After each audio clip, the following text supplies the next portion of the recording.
Here now is former acting CBP Commissioner and Newsmax contributor Mark Morgan joining us live here. Mark, this gets a little bit confusing, especially for folks watching this, trying to make sense of the messaging coming out where there's no, quote, formal agreements with these Central American countries. How do you read this? Look, I've been doing this for a long time, serving this country over 35 years, 6 administrations. I can tell you, I've never seen so much spin, misdirection, and blatant lies coming out of administration. This is just yet another example where the White House press secretary does say agreement and then backtracks when she gets caught, when really there was no agreement at all. And once it counted, well, I'm sorry, I didn't say formal agreement. Look, I trust American people. They see right through this. And what's really just unbelievable to me is that we actually had agreements, true agreements where countries actually signed formal agreements, asylum cooperative agreements, as well as other security-related agreements with these countries that when this administration came, they just tore up.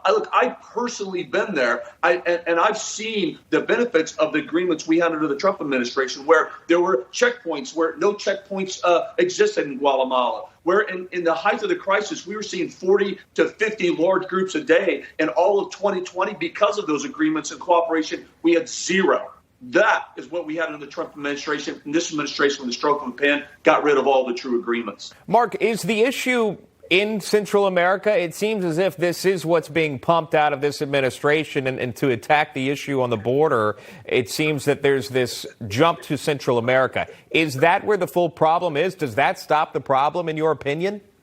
No, absolutely not. Look, it's a binary choice that they're trying to convince the American people they have to make. You can have two simultaneously issues going on at the same time.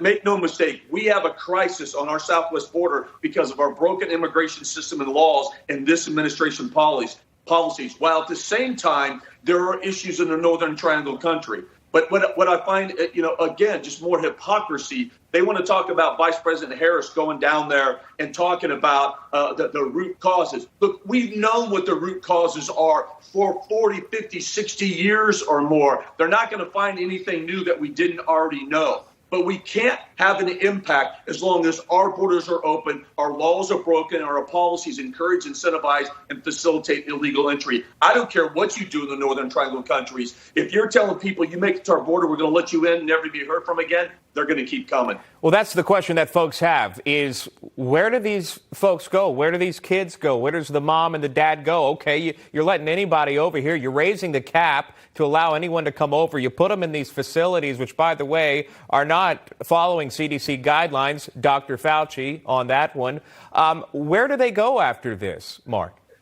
So, look, that is the most important question. Your listeners really need to understand. And that's the difference between what we had under the Trump administration, where we were addressing and we were closing the loopholes and we were de-incentivizing illegal immigration.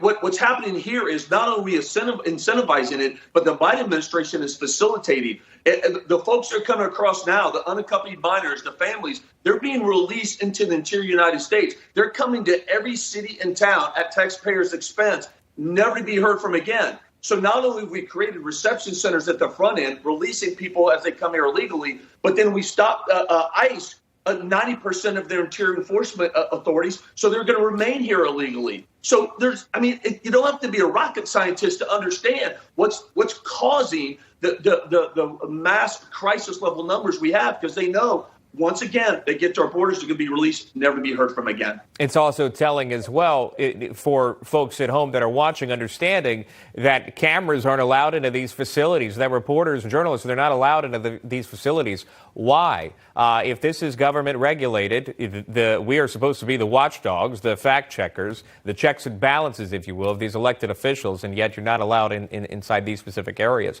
It makes you ask questions, and then you have political leaders coming forward with their cell phone videos of it, and that's how we're able to assess the situation.